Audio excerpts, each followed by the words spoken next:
कई लोगों के चश्मा है, लेकिन कई लोग सेफली अपनी आंखों को रखे हुए हैं, लेकिन फिर भी खतरा तो बना ही रहता है। कभी ना कभी किसी ना किसी दिन मोबाइल की वजह से या लैपटॉप की वजह से, में भी हो सकता है आई फ्लू की वजह से या एक्सटर्नल रीज़न की वजह से चश्मा चढ़ जाए। आम जिंदगी में एक आम इंसान है, उनको किन किन चीज़ों का ध्यान रखना चाहिए? कुछ ऐसी चीज़ें हैं कि हम चश्मे का नंबर चढ़ने से रोक सकते हैं, हाँ। स्पेशली बच्चों में। अगर पेरेंट्स ध्यान रखें कि 2 से 3 घंटे मोबाइल फ़ोन का एक्सपोजर ना हो, या 2 से 3 घंटे बच्चे आउटडोर पार्टिसिपेट करें।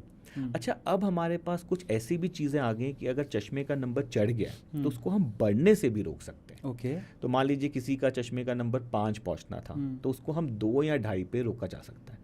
तो उसको हम लोग कहते हैं मायोपिया कंट्रोल। तो उसमें कुछ सर्टेन तरह के लेंसेज यूज़ होते हैं, सर्टेन तरह के चश्मे यूज़ होते हैं, कुछ सर्टेन तरह की दवाइयाँ जैसे एट्रोपिन वगैरह यूज़ होता है, और कुछ आपको सर्टेन हैबिट्स में चेंज करा जाता है, और चश्मे का नंबर बढ़ने से काफ़ी हद तक रोका जा सकता है। आई ड्रॉप्स में भी हमारे पास एक तो मॉडर्न मेडिसिन की आई ड्रॉप्स हैं, जिसमें हमें पता है कि भाई कौन सी दवाई है, उसका साइड इफ़ेक्ट क्या होगा, उसके लॉन्ग टर्म इफ़ेक्ट्स क्या होंगे। बट अब मैं देख रहा हूँ मार्केट में कुछ आयुर्वेदिक दवाइयाँ भी आती हैं। ओके। एंड उन आयुर्वेदिक दवाइयों में कुछ ऐसी चीज़ें लिखी होती हैं जो मिसलीड कर सकते हैं एक इंसान को। जैसे कभी कभी उन दवाइयों में लिखा होता है कि चश्मे का नंबर हटा देगी, या ये काला मोतिया ठीक कर देगी, या आंख का कैंसर ठीक कर देगी, या अगर नस हमारी सूख गई है उसको ठीक कर देगी। तो ऐसा पॉसिबल नहीं है।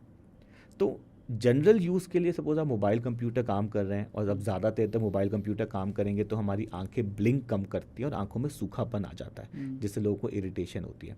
तो एक बेसिक लुब्रिकेटिंग ड्रॉप जैसे रिफ्रेश टीयर्स करके आती है, टीजी करके आती है, सिस्टेन अल्ट्रा करके आती है, इसको आप दिन में 3-4 बार यूज़ करके कंफर्टेबल हो सकते हैं। फिर हम ऐसा सजेशन देते हैं कि अगर आपका लॉन्ग टर्म मोबाइल फ़ोन पे काम है, कंप्यूटर पे काम है, तो आपको एक 20-20-20 एक्सरसाइज को फॉलो करना चाहिए।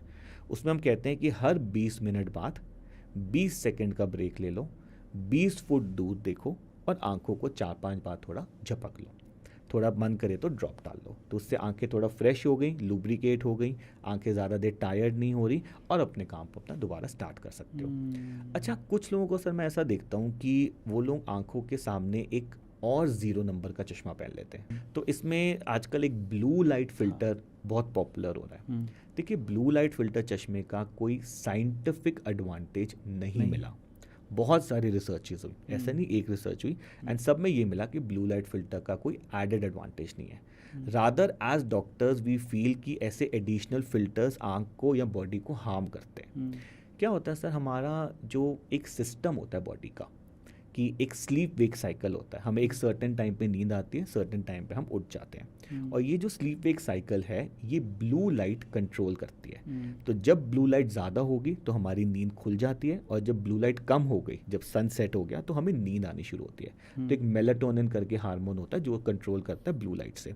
तो हम आजकल क्या देख रहे हैं कि जब ये लोग ब्लू लाइट फिल्टर के चश्मे पहन लेते हैं, तो आप बेसिकली मोबाइल फ़ोन का कट करना चाह रहे थे, लेकिन आपने वैसे भी पहना हुआ है चश्मा, तो आप इन्वायरमेंट की ब्लू लाइट कट कर रहे हो। ओके। तो उससे स्लीप वेक साइकिल लोगों का डिस्टर्ब हो रहा है। तो हम ऐसा देखते हैं कि रात को लेट नींद आ रही है, या नींद ठीक से पूरी नहीं होती, सुबह उठते हैं तो फ्रेश नहीं है, मतलब एनर्जी नहीं है, पूरे दिन लिथार्जिक है। तो इस एडेड फिल्टर का कोई रिक्वायरमेंट नहीं है। एंटी ग्लेयर चश्मा जो पहनते हैं 0 नंबर का, उसका रोल है, क्योंकि कुछ लोगों की स्क्रीन्स जो होती हैं उसमें ग्लेयर होती है, शाइन मारती है, तो उससे ज़्यादातर शाइन आएगी तो आपको मोबाइल फ़ोन कंप्यूटर में काम करने में प्रॉब्लम आएगा, हेडेक्स आईएक्स बनेंगे। तो आई जो एंटी ग्लेयर चश्मा है उसका तो साइंटिफिक रोल है, ब्लू लाइट का बहुत ज़्यादा नहीं है।